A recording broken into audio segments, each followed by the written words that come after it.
Hey gang, today I wanted to take you through my process for a heavy metal minimalist style Nova Marine. I'll make more for other legions, chapters and factions, and cover theory like lighting and composition all here on this channel. Step 1. Base coats. I'm going to demo on the body for this one, as we're using two colours on the main areas for that quartered pattern these boys have. Starting on the blue side, I'm using Imperial Navy from Army Painter to get that strong blue base. From Warhammer paints, you should use Night Lord's blue. You can use thin painter's tape if you need, otherwise just eyeball your middle line. I don't cover it in this video, but the silver on the Aquila is just my generic silver process that I've covered in other tutorials. The biggest choice you'll make on a Nova Marine, or any Marine with this quartered pattern, is where the horizontal half line is. On most references, it is directly on or under his belt, so you don't see the meeting point, but others like to include the whole torso, including the codpiece, as the top half, but it doesn't really matter. For the other half, I'm using Dorado skin from Army Painter. This is Flayed One's Flesh from Warhammer. Nova Marines are half blue and half white, so why am I using a pale pink for the white side instead of white or pale grey? So by using this pink, I'm pushing the white onto a more cream colour, which will complement the cold blue, which will in turn make this off-white look more actual white, so then we can save the pure white for highlights. I aim to use a colour here that will give a bit of colour to the Null Noil wash that we'll do over the top. This is so I can just use one shade all over and have this layer as a tint underneath to colour it as needed. This layer doesn't need to be perfect, but try and make the coverage uniform. This will help in step 3, as patchy base coats may show through the top coat later. If you wanted to be pedantic, then you can do the Null Noil in just the places you want it to stay, but I find just a full dunk helps with an in-depth coverage for deeper shadows and speed. Try and keep these colours neat in their panels and halves, as getting them on the blue will show through the Null Noil and might be a bit odd looking with the shadows later due to the contrast between the dark blue and pale pink. The aim is to create that value distance with the colour and tone, so armour panels and segments like trim are all separated out, so when they're on tabletop you can still see the definition and details of the mini at that distance. Step 2. Null Noil.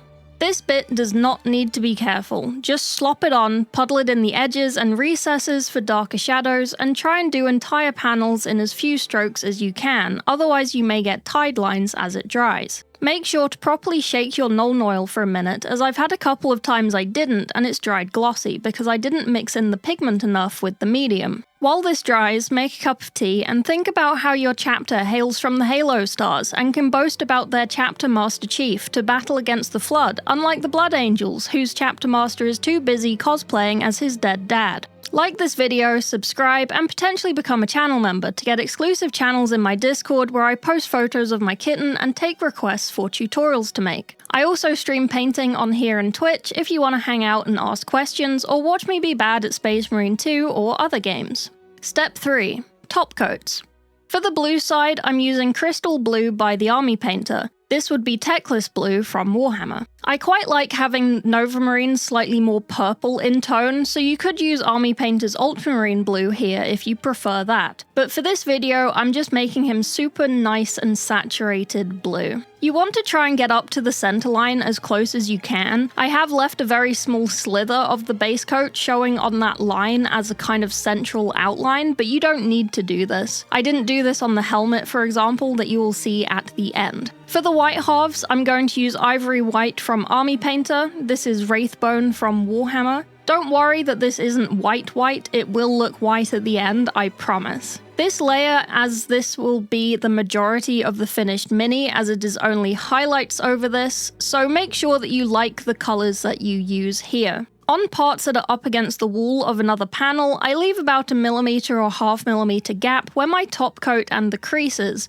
so I can have a dark outline to separate the panels a bit and to save me from accidentally going up the walls that should be left dark. For the base coats, I didn't water down my paint beyond making it easy to slap on. For these top coats, I added a little bit so I can move it easier on the mini to create the shape I wanted before going back over with a thicker coat to concrete it in. If you're having trouble with your white half of the mini, I recommend watching my white paint rant at the start of my White Scars video that I will link here. I ended up doing multiple thin layers of ivory white to get the smoothest coverage due to my hard water making me want to commit arson. If you do a couple of thin layers leaving the coverage kind of patchy and uneven, this can look more battle-worn, and you can use those brushstroke lines and patchinesses to help plan out any weathering or battle damage that you want to add. I don't really do battle damage, and this isn't a tutorial for that, so I'm just doing it to look super new and clean. Also, with the quartered pattern, this might come out looking a bit funny, as the blue will be more stark compared to the white side. Be most careful in the recessed armor, such as on his belly plates, to not get the brighter top coat on the perpendicular sides of the extruded surfaces. I'm still trying to keep that 1mm or 0.5mm border on the inside corners, but don't worry too much where the gap gets too thin, as long as those perpendicular sides stay clean and dark.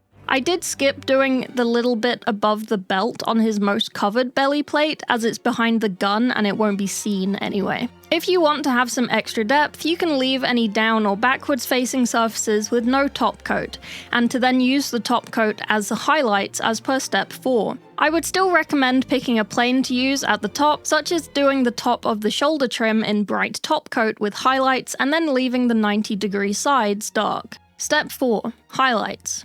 On the blue, I'm using Bright Sapphire by the Army Painter. This doesn't have a direct equivalent in Warhammer paints. The closest is probably Blue Horror. I did mix in a few dabs of my top coat blue into this highlight color, as I did find it too pale. This wouldn't be bad, for example, we used this in the Ultramarines video, but because we have this white quarter pattern on this armor, this pale of a blue will make the blue look washed out next to the white sections. So if we tone it down with the top coat, it'll be more saturated and less similar to the white side. On the white side, I'm using matte white from Army Painter for pure white highlights. For Warhammer, you should be good with White Scar. These will be more subtle compared to the blue, but I think it is noticeable if you don't do them. This is where you should understand that if we did the body with this pure white, then we'd have to highlight with an off-white. Granted, we did do this on the White Scar, we highlighted with pale purple, but because we have these large blue sections, it's hard to find a color to highlight the white that won't look weird with the blue. So we've used the off-white as the main color instead. So with these, I'm essentially outlining all of my top coat panels with outside edges or sculpted ridges like on the elbow panel.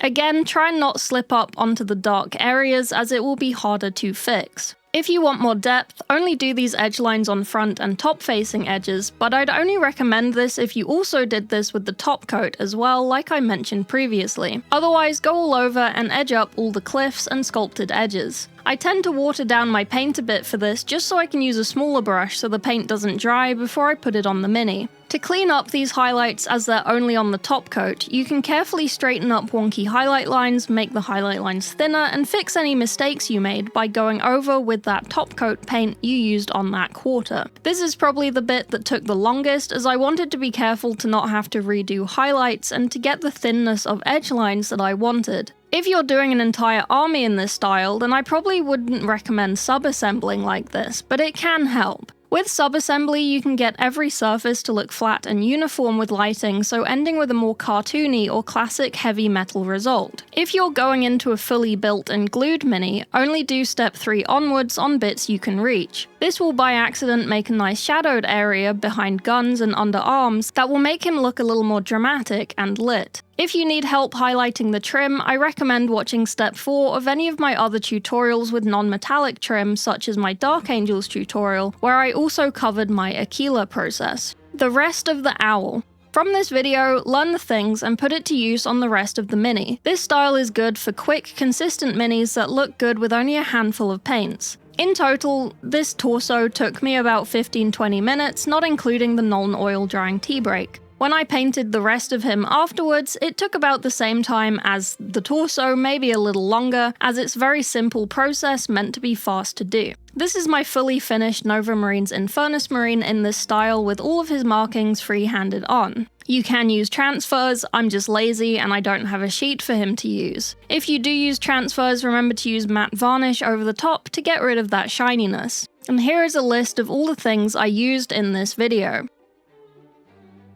I'll make more videos for the lenses, various guns, and freehanding hacks, so don't panic if yours doesn't look like mine. I don't tend to use transfers, but I can cover those in a video as well if needed. As always, thanks for watching. Check out my other hobby content or my dumbass gaming content on the main channel. Like, sub, leave a comment how you got on, Discord is in the description, and see ya.